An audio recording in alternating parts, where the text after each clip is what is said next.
What's going on, you guys? Welcome back to the channel. Thank you for joining me for another video. Today I'm going to show you how to bleed non-ABS brakes on your motorcycle. For ABS brakes, the process can be a little bit different, so you're going to want to refer to your owner's manual for ABS system brakes. Sometimes they require a special tool or a vacuum bleeder in order to bleed them properly. This process will show you the basic general principle of bleeding brakes on your motorcycle, but keep in mind, if you have ABS, the process may be a little bit different. So for starters, what you're going to want to do is you're going to want to turn your handlebars to a position that gets your brake fluid reservoir into a fairly flat position. Now mine here is a hard style reservoir. It's not like one of the plastic cup type ones that a lot of super sport bikes have. And this is our level indicating window. It is full right now. And the reason that I'm doing this, you can see the fluid's actually pretty clean and clear. But the reason I'm doing this is because I feel like maybe there's a little bit of air in the system and we could get a little more better feel from our brake lever. It's not that the fluid's old, I just want to go ahead and get it changed for peace of mind because I have not done the maintenance myself. So to get started, you should protect the painted portions of your bike with something, especially the tank, because this reservoir is now right over it.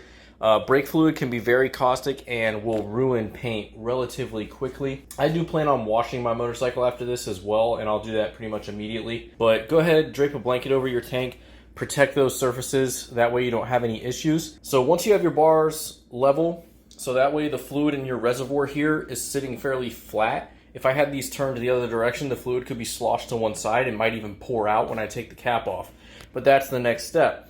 Remove your cap. It's just a simple style cap like this. It even tells you only use DOT4 brake fluid. What you may see underneath, or it might come off with your cap, is this little rubber piece right here. And what this does is it's actually designed to create your seal, and then as brake fluid might deteriorate and get used, this portion creates a vacuum and will suck in, and these middle portions here will kind of tear and step down to make sure that it keeps the fluid pushed up against the master cylinder so that there's not air introduced into your lines. So that's what this is for, and it's very important that this is in good condition. Now be careful when you remove this. There may be a lot of fluid stuck to it, and you don't want to drip that all over your motorcycle. So we'll go ahead and take this out. Now you can see the inside of our reservoir here. So what we're going to do during our bleeding process is we're going to keep an eye on this to make sure that the fluid level does not drop to a point where air starts getting introduced into the lines. You want to make sure that you periodically check this during your bleeding process to make sure that you do not introduce air, or else it's going to become relatively painful to get this done. So as we bleed our brakes, just keep an eye on this level and add fluid as necessary. Today, I'm just using some Prestone DOT4 synthetic brake fluid that I picked up from Walmart. It was relatively cheap. I think it's around $5 or so. That's all I need for this motorcycle. Nothing super fancy. I don't need race fluids or anything like that. All right, so when you're getting started, you're supposed to bleed the furthest most brake from the master cylinder first.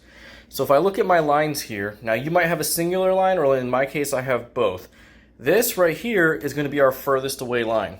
So I need to trace that, and when I do trace it, it leads me down to the caliper that is on the left side of the bike as if we were riding it. So that's going to be the caliper that we're going to bleed first. This one closer leads down to the right side, so we're going to bleed that one last.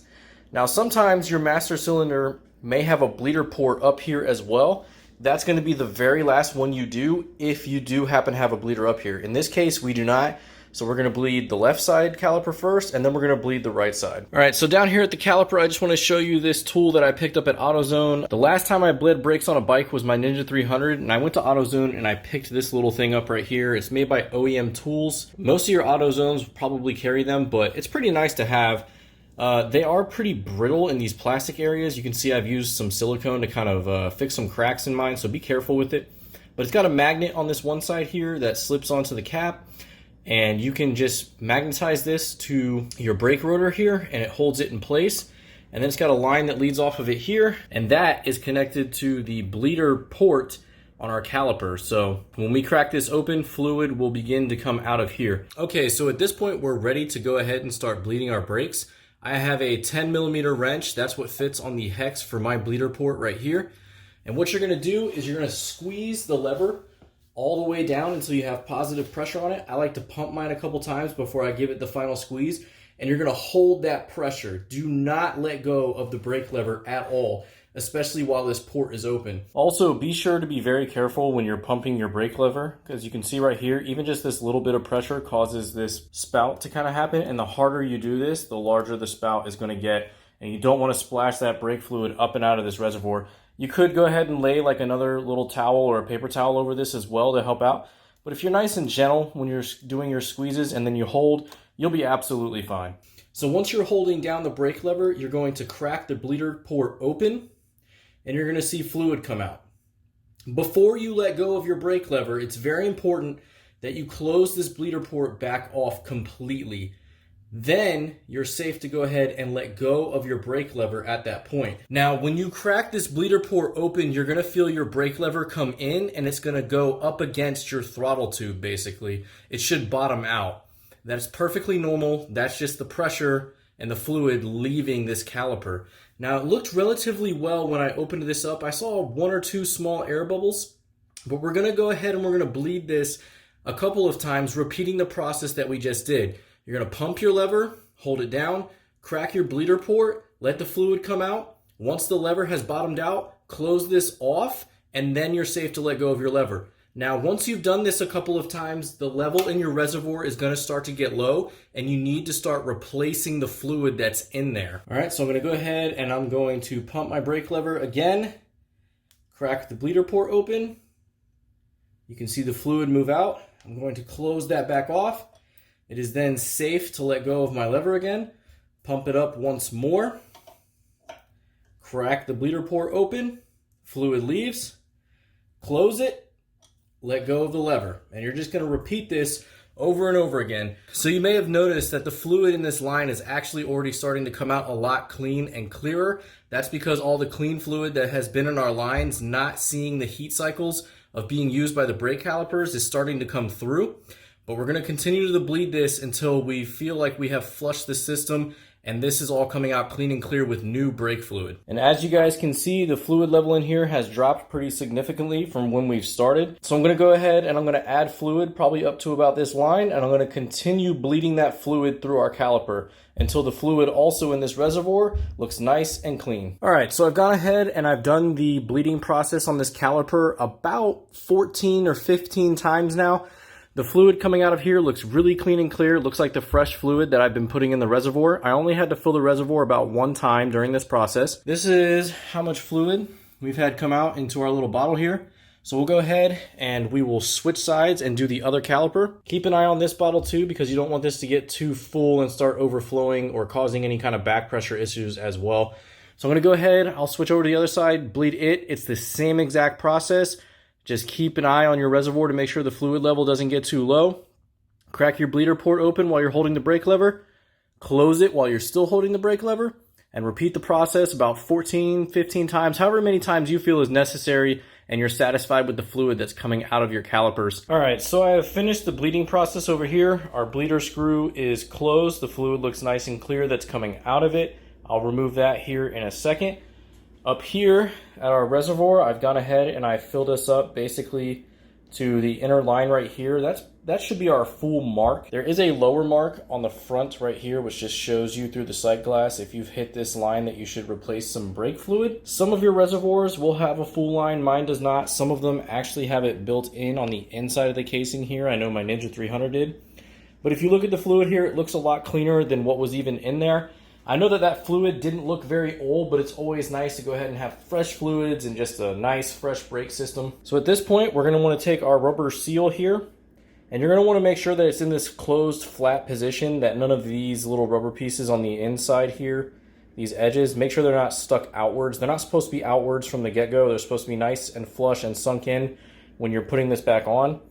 We'll go ahead and we will place that on top here, get it lined up. Make sure that it sits flat. Now that we've done that, we can place our cap here in place. Just make sure that your seal doesn't get bunched up around the edges and that this ends up sitting flush and nice and flat like it should. I'll replace the 2 screw heads in here, and then we're all set for the front. And I'll just go over briefly how to do the rear. All right, so just to briefly touch on doing the rear brakes, it's the exact same process There's no rocket science to this. The only difference is your reservoir here, you just take the cap off. There's going to be another one of those rubber plugs under there that helps to keep the fluid moving down towards the master cylinder instead of air. You're just going to remove your cap, remove that rubber piece. Keep an eye on your fluid level while you're doing your flushes. The only difference here is instead of a lever, you have your brake pedal. So you're just going to pump your brake pedal a couple times, hold positive force down on it. With your other hand, you're going to crack your bleeder, which is right there at the top of the caliper.